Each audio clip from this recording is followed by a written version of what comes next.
श्री राम जी के जन्म का अनेकों कारण है, क्योंकि रावण ने ब्रह्मा जी से वरदान मांगा था कि हम काहू के मारहि न मारे और बानर मनुज जाति दो बारे।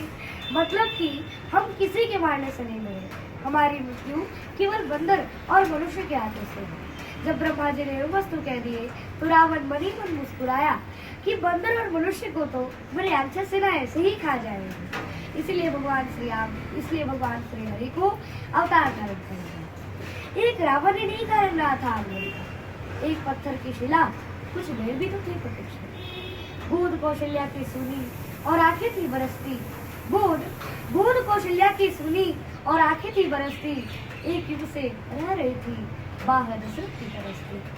ताड़का मुक्ति के पथ को नित्य निरंतर झांकती थी, ताड़का मुक्ति के पथ को नित्य निरंतर झांकती थी। दृढ़ मनोही शिव के सब संसार का बला। एक आशीर्वादी नहीं कारण रहा था एक आशीर्वादी नहीं कारण रहा था, बल्कि श्रवण के माता पिता के श्राप भी थे। नाव केवट संग कठोता भी प्रतीक्षा में लगे। नाव केवट संग कठोता भी प्रतीक्षा में लगे थे। एक युग से ऋषि सुतीक्षण और जटायु भी जगे। पास कुंभज के रखे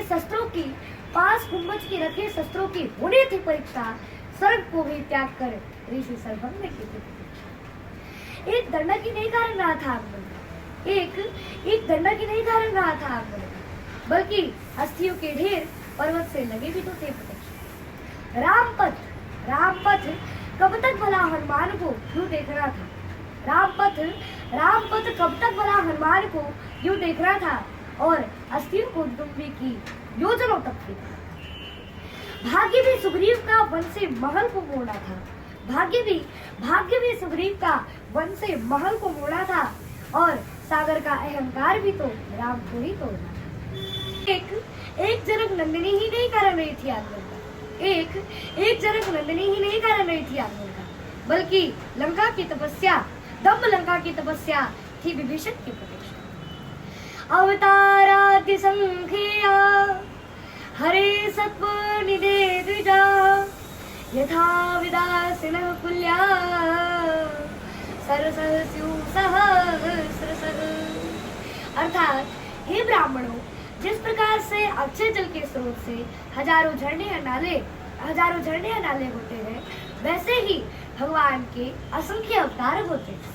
जब धर्म पर अंधेरा छा जाता है, तब उस अंधेरे को दूर करने के लिए परमात्मा का दिव्य प्रकाश होता है, और यह दिव्य प्रकाश अवतार है।